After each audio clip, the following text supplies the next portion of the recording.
We're going to pick up with the example DBQ from the College Board. So just as a reminder of what the prompt is, it's asking us how much did the Portuguese change maritime trade in the Indian Ocean in the 16th century? So we're looking at the 1500s, the historical thinking skill of continuity and change over time. And we're asked to qualify how much and how did they change or continue. So if we're looking at continuity versus change, we're probably going to be focusing more on the change part of the historical thinking skill, maybe a little bit of continuity. And the ones that I would argue if I were writing this essay would be social, okay, continuity in terms of specifically culturally. Okay, so like religion, but also the social hierarchy, like the caste system in India stays the same regardless of the Portuguese coming in. So those would be some good topics there for body paragraphs. But for change, most likely political and economic are going to be the two biggest factors that we look at here specifically. And so I'm going to go over the documents that they gave us in this College Board essay. And we're going to go over the content and the HIP skills for each of them and think of what category we would place them in. So what this question is asking for is talking about the expansion of maritime trade. So this is the age of exploration, period 2. And the changes brought specifically to the Indian Ocean. Okay, so we have the Portuguese trading post empire. Remember that they go around Africa in order to get to the spice trade, and the process of mercantilism as an economic policy where the colonies only serve the purpose of enriching the mother countries, armed trade. So the diffusion of gunpowder weaponry, like what we saw with the Mongols, is going to be important here for profit, which is economic, and state power, the rise of an empire, that's political, as well as changes, that's what fluctuation means, in the relative political and economic power of elite groups. So yeah, we're on the right path when we're looking at the categories that we have. Now you could cover all of the historical thinking skills, but continuity and change over time is the big one that it's mainly asking. But if you add on additional historical thinking skills like cause and effect or similarities and differences, you could get that complexity point. Okay, and then this just further talks about the images and the documents that they give us and from what perspective, but we're going to go into more detail about that in this video. So looking at document 1, so I already know that I'm going to cite my documents with parentheses doc 1. Okay, at the end of any sentence where I'm referencing the document. This source information is critical for you to read to get an idea of who the audience is and who the author is, so you can better address point of view and other HIP skills, which I've gone ahead and put in this column over here, versus your content, which remember, content with an N is summary, the main idea, reading comprehension. HIP is analysis. Okay, so advice given in 1500 by the Muslim merchants. So we're already getting point of view. We know that our authors are Muslim merchants of Calicut, so India, and they're writing to the Hindu ruler of Calicut. So we also have the audience, and we know some aspects of Cornpeg about the authors as well as the audience. We know that the merchants, their occupation is economic. They are selling and buying things. And we know their religion, okay, is Muslim, versus the ruler of Calicut. We know his occupation and his class. He's high in that position due to being a ruler. And we know that he is Hindu. So we could even establish the caste system with the Kshatriyas and the Brahmins at the top of that caste system. So they're talking about the arrival of the Portuguese in the Indian Ocean. And we know that they're going to be mostly sad, frowny face when it comes to the Portuguese infringing on their monopoly. Okay, because if you have a monopoly, then you control the prices. You don't want other people selling the same goods as you, because then the prices that you're able to charge decrease. So let's look for words that indicate this frowny face. Your Majesty, we are astonished that you should lower yourself by receiving these Portuguese enemies into your kingdom, who seem to be pirates rather than merchants. So very negative view of the Portuguese already. We, your Muslim subjects of a Hindu prince, because so you could talk about that conflict there. It's very religiously diverse, but the Muslims in the north had come in the Delhi Sultanate, whereas the south was predominantly Hindu and more stable. We, your Muslim subjects, have always been loyal to you and brought valuable foreign merchandise to this country and have exported or sold its native profits to increase your revenue greatly. You appear to forget all this by receiving these newcomers into your favor, as if your own numerous and faithful subjects were incompetent for the purpose. So they're like, why are you cheating on us with the Portuguese? In this, you dishonor yourself and embolden these strangers to hold your power in contempt. So they are giving him a warning, saying, don't trust these Portuguese. This is a bad move.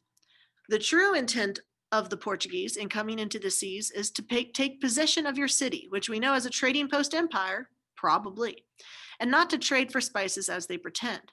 The place that you have given them for a trading post, they will convert into a fort, trading post empire, from where they will make war on you when you least expect it. We say these things to you out of goodwill rather than of any desire for profit. Well, they are merchants, so probably biased. Okay, they're probably looking out for their own self-interest as merchants. They don't want competition. For if you do not listen to our advice, there are other cities on India's Malabar coast from which we can conduct our trade in spices. So this is a warning as well as a threat, saying, hey, if you don't want our business, fine, we'll take our ball and go home. So if we're going to do content, a summary sentence, okay, this document expresses Muslim merchants' opposition to the Hindu ruler of Calicut welcoming the Portuguese, and they warn the ruler to be cautious. Then you just put doc 1, and you've cited it. That's your one sentence of reading comprehension. Okay, that's the main idea of this document. Portuguese equal frowny face. What about hip? Okay, well, this was written 50 years after the events in question. 50 years after the events in question, Portugal had consolidated its presence, which means it became a presence in India. It was powerful in India. And this Portuguese historian is recording the spread of Portuguese power. Okay, so this Portuguese historian, Fernão Lopes de Castanheira, okay, he published this book in 1551. This letter was in 1550, so he is recording the increasing power of the Portuguese as they build a maritime empire. That's the situation. You could even talk about historical context in the sense of Prince Henry the Navigator, okay, expanding their maritime empire by creating a school specifically for navigation in order to compete in the spice trade. So that could be your background evidence that you put in for context. That's what situation means, just the context of the situation. For point of view, this was written by the authors, Muslim merchants, who had their own economic interests in mind, and they knew that the Portuguese could become their economic rivals. But in addition to rivaling them economically, they could also rival them politically. So if we're talking about continuity and change, this would probably go under the category of change, and it could be both economic and political. So it could go in either of your body paragraphs, whichever one you think it would make a better fit. Okay, you just have to back it up. And at the end, put document 1.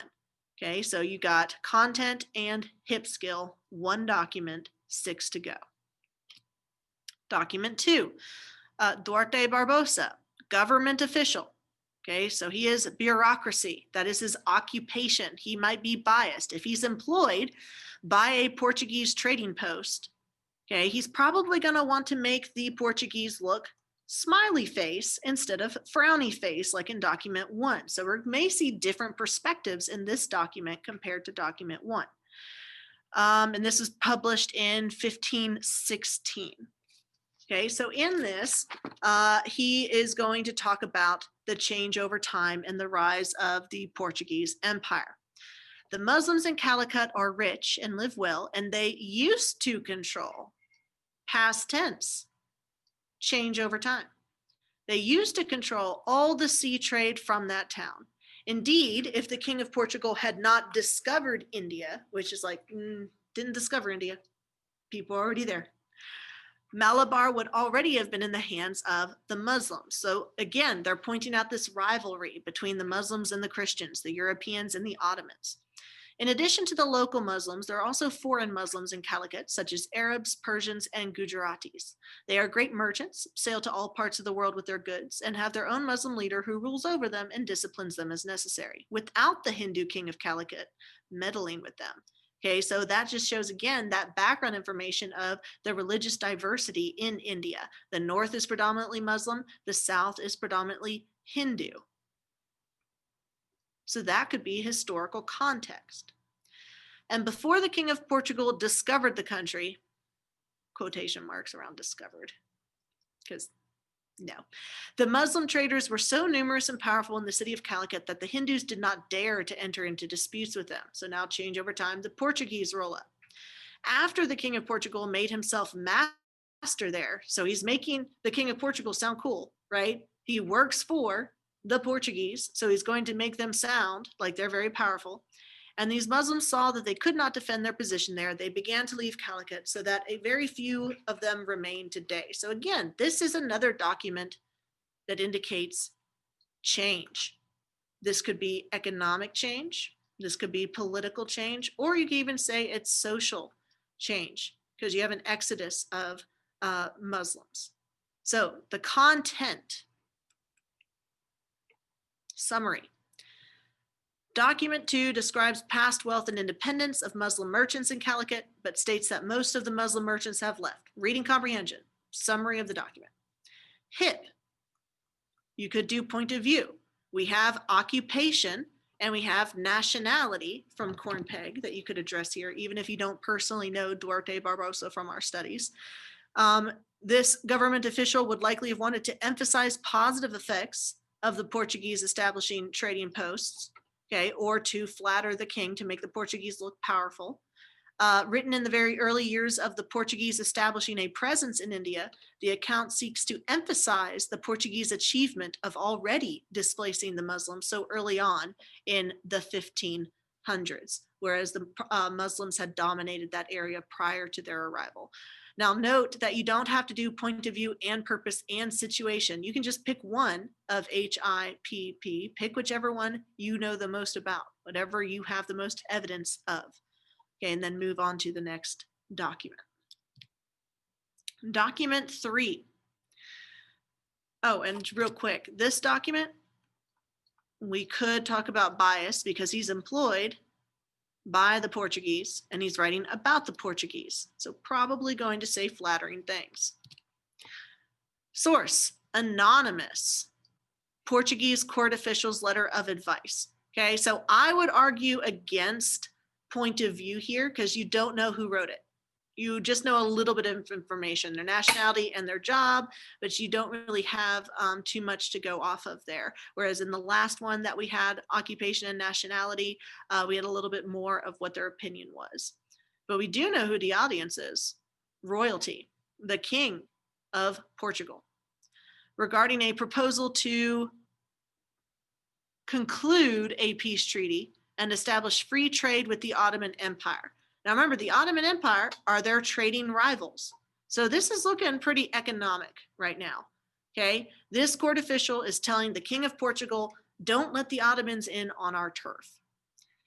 If the Turks were allowed to travel freely to India and establish their own trading posts and trade in merchandise wherever they wished, your Majesty's own profits would suffer greatly. Frowny face. If that were to happen, all the business handled by our merchants would immediately fall to the Turks because their empire is much closer to India. Okay, so they don't have to pay as much money to get there. The duration of their voyages, their transportation costs, and the risks they would face, and the damage they would sustain to their ships and their merchandise would be less than half of that suffered by our own ships. So if you let the Ottomans in, they're going to dominate. So he's saying, don't let the Ottomans in. Portugal's state monopoly in pepper, which is a spice, and other controlled spices would also be threatened by allowing the Turks to establish trade in India. Even now, when they have not been able to openly compete against us, it is known that they conduct trade in secret, carrying spices to Persia, Bengal, Southeast Asia, and China, and especially to their own markets, despite our efforts to stop them. So already they're breaking any free trade or peace treaty before it's established. Thus, if the Turks are allowed to operate freely, their ties with the local Muslims, okay, since the Turks are Muslim and most of the people in the Indian Ocean are Muslim, would make them even better informed and better organized than us. So they could sell as much pepper as they wanted by means of the Red Sea and the Persian Gulf, Red Sea being by Egypt, and become masters of the lion's shares of the trade in spices. So this is saying this would be bad economically for Portugal if this free trade peace treaty was to occur. So the author cautions the king against free trade treaty with the Ottoman Empire due to competition from the Ottoman merchants. So you could talk about context. Okay, the Ottoman Empire was getting bigger, and that brought it into conflict with the Western European countries. So Portugal versus the Ottomans. And that's over control of the Mediterranean Sea. So they're trying to take that away from Italy, and the Indian Ocean. So that conflict, that versus. Okay, that's the background information. Okay, audience and purpose. As a private advice offered to the King of Portugal by a government official, the letter offers a frank analysis of the dangers of the Ottomans pose to Portugal's spice monopoly and the many advantages Ottoman merchants would enjoy if allowed to compete freely. Okay, so this is content. This is HIP. Remember, you don't have to do all the HIP. You just need to do 3 documents. Pick one of these to go with. Okay, but if you've done document 1, 2, and 3, then you're good on HIP. And you've also got the first content point, because 3 docs of content equals 1 point. 3 docs of HIP equals 1 point. If you do 6 docs content, that's an additional point. So this would be economic continuity, I would say, because they continue to compete with the Ottoman Empire over the spice trade. Document 4. Alauddin Rayat al-Kahar, my apologies, ruler of the Sultanate, so he's a sultan, means probably Muslim, of Aceh, a Muslim state on the island of Sumatra, Indonesia, so a spice island, writing to the Ottoman Sultan, Suleiman the Magnificent, Suleiman I, in the 1600s. Okay, so from one king to another, one Muslim to another. This is the author. Suleiman is the audience. It is our firm belief that if your majesty better understood the circumstances of Aceh and our long struggle against the miserable Portuguese infidels. So again, it's talking about that versus. Okay, the Portuguese infidels, they are Catholic versus the Muslim natives. Your imperial compassion would be awakened. As you know, the pilgrim and merchant vessels from all the ports of Indonesia must pass through the Maldive Islands on their way to Mecca, okay, Muslim again, and the Red Sea. Between all 24,000 Maldive Islands, there are just 4 channels where a ship can pass safely. The infidel Portuguese wait around the entrances of these channels. When our ships arrive there, the Portuguese stop and take possession of as many as they can. Any ship they cannot capture, they sink with cannon fire, either leaving the Muslims aboard to drown or capturing and enslaving them. So again, frowny face against the Portuguese. Okay, this is a change that the people of the Spice Islands, the natives, are encountering as the Portuguese encroach on their territory. The Portuguese have even dared to attack Ottoman ships belonging to your majesty. So look, they're pointing out to the Ottoman Sultan, hey, this isn't just our problem. This is also your problem. So maybe we should, gang up against the Portuguese. For example, in the year 1565, your officials came to Aceh and left for Istanbul, formerly known as Constantinople, loaded with pepper, silk, cinnamon, cloves, and other products from Indonesia. Portuguese vessels intercepted the ship at the Maldives and sank it. 500 Muslims drowned and the rest were enslaved. So we request that your imperial majesty grant us siege cannons, okay, so throwback to the Mongols, weapons against the Portuguese, and ask that you instruct the Ottoman governors of Egypt and Aden to follow or to allow our representatives to come to your majesty's illustrious court, so a little bit of flattery there, and obtain all the horses, armors, and other weapons that we will need for our defense against the Portuguese. So the point of this is to argue that the Ottomans should help, okay, so purpose, the Ottomans should help the people of Indonesia against the Portuguese. So you could say that there's some political continuity and that the Ottomans are still very powerful in this area, okay? You could describe the content, the summary, as the Portuguese being a threat and the request for help from the Ottomans. That's just your basic content.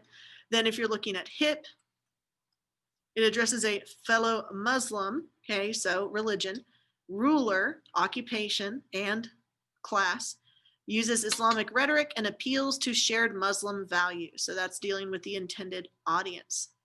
The Ottoman Empire's success in fighting against the European powers has boosted its military prestige, and other Muslim rulers are asking the Ottomans for military assistance. So you could talk for background information. The Ottomans took over a European capital. They took over Constantinople with siege weapons in 1453. That would be good H, historical context. How did they take it over? With siege weapons. Okay, and we see that they're specifically asking for siege weapons in this letter. So that would relate to your claim. So political continuity, the Ottomans still got it going on. Document 5. Zainuddin Makhdum al-Sagir, a Muslim religious scholar, so we know occupation and historian, we know where he's from, and we know what religion he is. So a lot of point of view we could get here. Southern India, which is predominantly Hindu, addressed to Southern Indian Muslims, written around 1570. After the Portuguese had established themselves in Cochin on the Malabar coast, so we have a lot of documents about the Malabar coast, a lot about India specifically, they forced every vessel, however small, to carry a safe conduct pass, which was issued for a certain fee. So the Portuguese are basically saying, you need to buy this season pass from us, and if you don't have this season pass, then we're going to murder you and take your stuff. But in order to get the season pass, you have to pay us money. Okay, so either you pay us or you die. The Portuguese, in imposing this toll, claimed that it would improve commerce, so it would improve trade. To enforce the toll, they seized the cargo and crew of any ship that did not have its pass. In addition to the system of persecution, so again, frowny face against the Portuguese deployed ships all over the Indian Ocean to lie in wait and intercept vessels. In this way, and vessels just mean ships, in this way, they unjustly acquired vast wealth and captured countless prisoners. So we have economic change. The Portuguese are basically pirates, okay, taking other ships' stuff under this code of, oh, well, it's our law. We control these waters, so we get to make the rules. Soon, as a result of his lengthy conflict with the Portuguese, the ruler of our city of Calicut almost entirely exhausted his treasure and resources, and his kingdom became strained to the limit, so negative effects. Because he was tired of war, the prince entered into a treaty allowing the Portuguese to build a fort in Calicut in exchange for allowing his subjects to send 4 ships every year to Arabian ports. Afterward, the Portuguese set about building their fortifications, while the merchants of Calicut prepared 4 ships loaded with pepper and ginger for dispatch to the Arabian coast, and at the same time resumed trading with Gujarat and other foreign ports while carrying with them the passes from the Portuguese. Okay, so this is another political change as well, the rise of the Portuguese Empire, that they're able to enforce this type of economic change, basically establishing toll booths for people to pass through the Indian Ocean. So content describes the Portuguese system of safe conduct passes, opposing it, but also noting it's been accepted. You know, it's like, oh, we've got to do this, so we might as well just bite the bullet. HIP, Point of view. A religious scholar, perhaps wishing to emphasize the negative, so we have some bias, aspects of the arrival of the Portuguese and its effect on Calicut. But also context, it describes the success of the Portuguese in dominating South Asia economically. Okay, so again, rise of the Portuguese Empire. That would be under economic and political change. Document 6. Caesar Federici, a Venetian, that refers to Italy, even though Italy doesn't become a thing until the 1870s officially. The Voyage and Travel to East India, published in Venice, 1587, primary doc. In the city of Cambay in northwestern India, Hindu brokers of great authority have traditionally handled all transactions at the port, and Portuguese merchants observe this custom. Every foreign merchant who does business in the country has his own broker who works with him in buying and selling his merchandise. When a new fleet of ships sails into port at Cambay, the brokers come to the dock and the foreign merchants give them all their cargo. The merchants carefully note all the bundles and packs of goods that are given to the brokers, and the brokers command their servants to take the merchants and lodge them in one of the many houses kept for this purpose. The broker says to the merchant, "Go and take your rest while I conduct your trade." So you could even tie this to the caste system, that there are certain levels. Okay, the jatis who conduct merchant business, okay, and establish that caste level for foreign merchants coming in. After Goa, Cochin is the most important base the Portuguese have in southwestern India. Much of the merchandise destined for the Kingdom of Portugal originates there. Inland from Cochin is the pepper producing region, but the pepper that goes to Portugal from Cochin is not as good as the pepper that goes to Arabia and Persia. Oh, okay. So they're giving worse pepper to the Portuguese because the Portuguese have made a contract with the King of Cochin to buy the pepper at a very low price. So they're in a contract to buy the pepper very cheaply. And so the people selling the pepper in India are like, okay, well, we're going to give you the bad pepper because you're buying the cheap stuff. Because of that, the Indian pepper growers bring their worst produce to the Portuguese and sell them pepper that is green and full of filth. Okay, so the reaction to the Portuguese is negative. Like, let's try to get over on these Portuguese because they're encroaching on our land. So maybe the Portuguese aren't as powerful as the other documents would lead us to believe. So this could be a counter argument. So content describes local agent broker system for trading Cambay, as well as the low price and low quality pepper exchange at Cochin. Hip, point of view and purpose.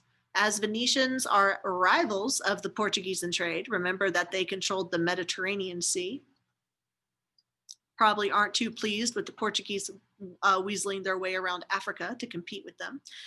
Federici may have intended this account to point to the limitations of the commercial power and reach of the Portuguese. Okay, so we could see bias in this.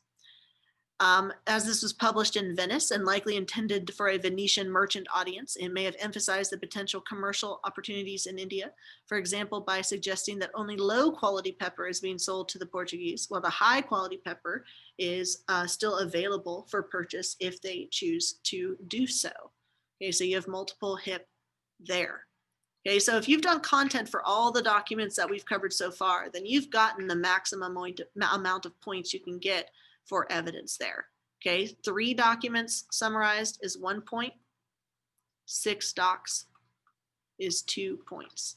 And the last document is always going to be an image or a chart of some sort. And so this is a little bit difficult content-wise for students to handle because they're like, well, I don't know how to summarize a picture. Okay, so I would look at the source. Inlaid box made in Gujarat for export to Portugal, so they're selling it. Teak, ebony, and other precious hardwoods with ivory details. We know those are luxury goods, so this is super expensive. So it's showing something fancy that's exported to Portugal. A box inlaid with very expensive decor, and it's decorated with a hunting scene. Okay, that's the summary. That's all you can give. Then for hip, as an object made specifically to sell to Portugal, the box illustrates how important Portuguese and European overall markets had become. So change over time. to some Indian craftspeople. So talking about the rise of the Portuguese Empire, if they're specifically buying these goods, there's a market for the Portuguese. As a precious and likely very expensive object, the box shows the increased luxury goods consumption of European elites. Okay, so they're getting bougie, who had enough economic resources not only to buy such items, but also to influence their design and artistic style. Where are the Portuguese getting all this wealth from? Bullion and cash crops. So you could talk about how they were able to buy so many goods from the wealth that they accumulated in the New World. Because remember, they controlled the asiento, and that could all be outside evidence too, in order to get that outside SFI point, which remember, you only need one in order to get that credit. Okay. So when we get back, we are going to go through specifically this essay example written by an actual AP student and scored by actual College Board AP readers. As you can see, it's 3.5 pages. We have page 1, 2, 3, and 4. Okay, and it is answering DBQ 1 because that is mandatory. That's the only one that you have to answer. Whereas for LEQs, you can pick between 3 options. So remember, DBQ, you don't have a choice. You got to answer it, and it is worth 25% of your exam, and it is in 60 minutes with 15 minutes for reading and outlining. Okay, so we took about 30 minutes doing this. I would say this is economic change over time, just writing over what this could possibly refer to, political and economic as well, change. And so I would go back after writing these notes and make my thesis. Okay, definitely political and economic change are going to have a lot of documents I could use this for, but I could also talk about social. So eco, political, social, and then I'm going to make a chart of where I would put each of those documents in columns. And then I would write my intro paragraph with context for the entire period, okay, of the 1500s, 16th century. And then I would go into my thesis, then start my body paragraph with a topic sentence, then with document and outside evidence with your HIP analysis.